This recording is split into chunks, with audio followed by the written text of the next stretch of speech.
ఎటువంటి శక్తి అంటే ముక్కోడి దేవతల దగ్గర నుంచి అంటే మహిషాసురుడిని సంహరిస్తుంది అన్నమాట. అంటే ఏదైతే చెడు ఉందో అది దాన్ని సంహరిస్తుంది. ఎలా సంహరిస్తుంది అంటే ఆ మహిషాసురుడిని సంహరించడానికి ఒక శక్తి కావాలి. ఆ శక్తి ఏంటి అంటే అది అమ్మవారు భవాని, దుర్గా భవాని. అంటే మరి అమ్మవారు ఏమి ధరించి ఉంటుంది అంటే శూలము, ఖడ్గము, ధమరు, అట్లాగే పాశము, శంఖ చక్రాలు, అంటే అందరి దేవతల దగ్గర నుంచి ఒక్కొక్క ఆయుధం తీసుకొని ఆ మహిషాసురుడిని వధిస్తుంది. అంటే చెడు అనేది తొలగిపోతుంది.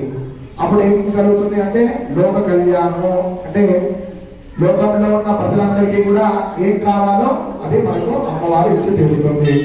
కావున మనసులో ఒకసారి ఏదైతే సంకల్పం ఉందో అది ఒక్కసారి ధ్యానం చేసుకొని స్వాహ అన్నప్పుడు శ్రీమాత్రే నమః అనుకుంటూ ఉండండి. వేసిన ప్రతిసారి శ్రీమాత్రే నమః అనుకుంటూ ఉండండి. అందరి దగ్గర ద్రవ్యం ఉందామా? వేసిన వాళ్ళ దగ్గర ప్లేట్లలో